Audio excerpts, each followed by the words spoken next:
آج ہم قرآن کی ایک ایسی حیرت انگیز کہانی کا سفر کریں گے جو ایمان، ہمت اور ایک ایسے معجزے کے گرد گھومتی ہے جو وقت کی قید سے آزاد ہے۔ یہ داستان ہے اصحاب کہف کی۔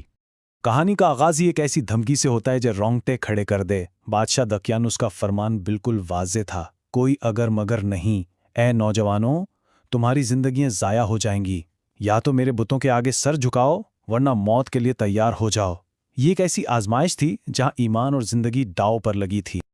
لیکن ان نوجوانوں کا جواب دیکھیں، کتنا غیر متزلزل اور پختہ۔ انہوں نے بغیر کسی خوف کے اعلان کیا، ہم تو صرف ایک اللہ پر ایمان لاتے ہیں۔ تم ہماری جان تو لے سکتے ہو، لیکن ہم سے شرک کی امید مت رکھنا۔ یہ صرف انکار نہیں تھا، یہ توحید کا ایک کھلا اعلان تھا۔ تو آئیے ذرا اس زمانے میں چلتے ہیں کہ حالات کیسے تھے۔ یہ وقت تھا حضرت عیسیٰ علیہ السلام کے تقریباً 250 سال بعد کا، جب رومی سلطنت پر ایک ظالم اور بت پرست بادشاہ دقیانوس حکومت کرتا تھا۔ اس نے ایک سیدھا سادہ حکم جاری کر دیا، سلطنت میں رہنے والے ہر شخص کو رومی دیوتاؤں جیسے وینس، مارس اور جوپیٹر کی پوجا کرنی ہوگی، اور جس نے بھی انکار کیا اس کا انجام بہت برا ہوگا۔ بس اسی ایک حکم نے ان نوجوانوں کو ایک بڑے فیصلے پر مجبور کر دیا۔ بادشاہ نے سوچنے کے لیے کچھ مہلت دی، لیکن ان نوجوانوں نے اسے فرار کا ایک موقع سمجھا۔ انہوں نے فیصلہ کیا کہ وہ اپنا ایمان بچانے کے لیے یہ شہر ہی چھوڑ دیں گے۔ تو وہ رات کے اندھیرے میں چپکے سے شہر سے نکل پڑتے ہیں۔ راستے میں ان کی ملاقات ایک چرواہے سے ہوتی ہے جو خود بھی ایک اللہ کو ماننے والا تھا۔ وہ چرواہا اور اس کا وفادار کتا بھی فوراً ان کے ساتھ ہو لیے۔ آخرکار اس چھوٹے سے قافلے کو پہاڑوں کے دامن میں ایک ویران اور محفوظ غار مل ہی گئی، اور اس غار میں پہنچ کر سفر کی تھکن سے چور مگر ایمان سے بھرپور ان کے دل سے ایک ہی دعا نکلتی ہے، اے ہمارے رب، ہمیں اپنی خاص رحمت سے نواز اور ہمارے اس معاملے کو کامیابی کے ساتھ انجام تک پہنچا۔ ان کا سارا بھروسہ اب صرف اور صرف اللہ کی مدد پر تھا۔ اور پھر وہ ہوا جو اس کہانی کو ایک معجزہ بنا دیتا ہے۔ ایک ایسی نیند جو صدیوں پر محیط تھی، ایک معجزاتی نیند۔ 309 سال، ذرا تصور کریں اس مدت کا۔ یہ ایک دو دن یا مہینوں کی بات نہیں تھی، پورے 309 سال وہ اسی غار میں سوتے رہے، جبکہ باہر کی دنیا وقت کے ساتھ بہتی چلی گئی۔ اس دوران باہر کیا کچھ نہیں بدل گیا۔ وہ ظالم بادشاہ دقیانوس کب کا مر چکا تھا، نسلیں آئیں اور گزر گئیں، یہاں تک کہ سلطنت کا مذہب ہی بدل گیا۔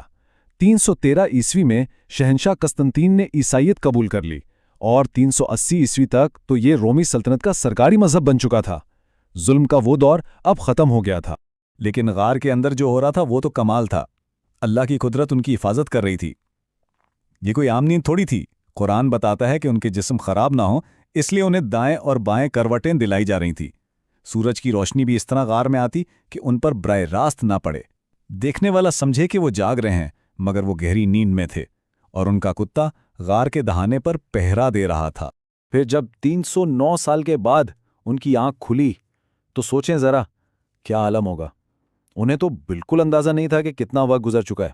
وہ شدید الجھن میں تھے۔ وہ ایک دوسرے سے پوچھتے ہیں، ارے بھائی، ہم کتنی دیر سوئیں؟ کوئی کہتا ہے شاید ایک دن، یا دن کا بھی کچھ حصہ ہی گزرا ہوگا۔ ان کے لیے تو یہ بس ایک لمبی نیند تھی۔ انہیں کیا خبر تھی کہ باہر پوری ایک تاریخ بدل چکی ہے۔ جب بھوک نے ستایا تو انہوں نے اپنے ایک ساتھی کو دقیانوسی کے زمانے کا ایک سکہ دے کر شہر بھیجا کہ کچھ کھانے کو لے آؤ، لیکن جب وہ شہر پہنچا تو اس کی آنکھیں حیرت سے کھلی کی کھلی رہ گئیں۔ سب کچھ نیا تھا، عمارتیں، لوگ، لباس، یہ وہ شہر تھا ہی نہیں جسے وہ چھوڑ کر آئے تھے۔ اور جیسے ہی اس نے دکاندار کو وہ سکہ دیا، ایک ہنگامہ برپا ہو گیا۔ دکاندار چیخا، یہ کیسا سکہ ہے؟ یہ تو صدیوں پرانا لگتا ہے۔ تم ہو کون آخر؟ دقیانوس کو مرے تو 300 سال گزر چکے ہیں۔ دیکھتے ہی دیکھتے ایک ہجوم اکٹھا ہو گیا اور اسے سیدھا اس وقت کے نیک دل بادشاہ کے پاس لے جایا گیا۔ تو سوال یہ پیدا ہوتا ہے کہ یہ سب کیوں ہوا؟ اس عظیم معجزے کا ایک بہت خاص مقصد تھا، اور یہ ایسے وقت میں سامنے آیا جب لوگوں میں ایمان کو لے کر ایک بہت بڑا بحران چل رہا تھا۔ بات دراصل یہ تھی کہ اس زمانے میں لوگوں کے دلوں میں ایک بہت بڑا شک پیدا ہو گیا تھا۔ لوگ یہ بحث کر رہے تھے کہ بھلا موت کے بعد دوبارہ زندگی کیسے ممکن ہے؟ وہ قیامت کے دن دوبارہ اٹھائے جانے پر شک کرنے لگے تھے۔ یہاں تک کہ خود بادشاہ تھیوڈوسس بھی اللہ سے دعا کر رہا تھا کہ کوئی ایسی نشانی دکھا جس سے اس کے لوگوں کا ایمان تازہ ہو جائے۔ اور جیسے ہی بادشاہ نے اس نوجوان کی پوری کہانی سنی وہ سب کچھ سمجھ گیا۔ اس کی آنکھوں میں آنسو آ گئے اور اس نے کہا، یہ وہی نشانی ہے جس کے لیے میں دعا کر رہا تھا۔ بے شک اللہ کا وعدہ سچا ہے اور قیامت کے آنے میں کوئی شک نہیں۔